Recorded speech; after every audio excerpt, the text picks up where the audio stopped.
Bonjour Claire de Vlemings, je vous retrouve aujourd'hui pour parler à nouveau de ce moment si particulier dans nos vies de personnes Asperger, à savoir le moment où nous avons été soit dépistés, soit diagnostiqués.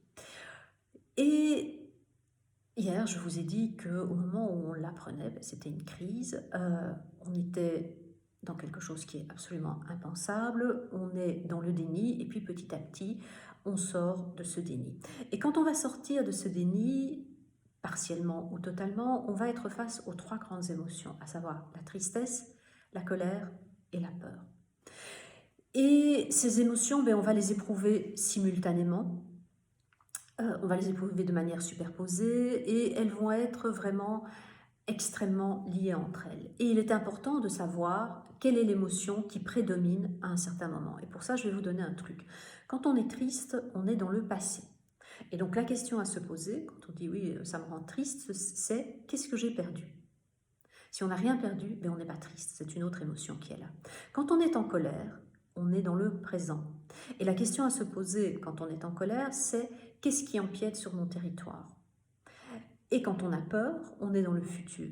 Et là, la question à se poser, c'est qu'est-ce qui m'attend?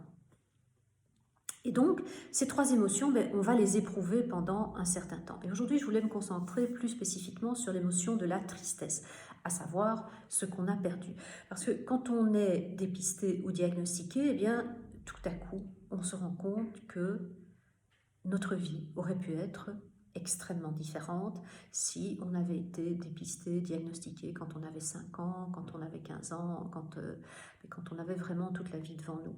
Et donc, on va regretter peut-être la vie que l'on a eue, les difficultés que l'on a eues, etc. Et évidemment, c'est normal. Évidemment, c'est humain. Et donc, puisque c'est normal et c'est humain, la seule chose à faire, c'est d'accepter avec bienveillance pour soi-même cet état, d'accepter qu'on est triste, qu'on pleure la personne que l'on croyait être, ou qu'on pleure ce qui n'a pas pu se passer. Et petit à petit, le temps va faire son effet. Et une fois que le temps a fait son effet, on va pouvoir passer à autre chose. Alors, une des manières de l'accepter, c'est aussi avec tout ce qui est relaxation, avec l'hypnose, avec l'art, avec la nature, qui vont nous ressourcer et nous réancrer dans le présent. Voilà, ceci termine la vidéo pour aujourd'hui. Si vous avez aimé, n'hésitez pas, commentez, likez, partagez. Et je vous retrouve demain pour parler de la colère.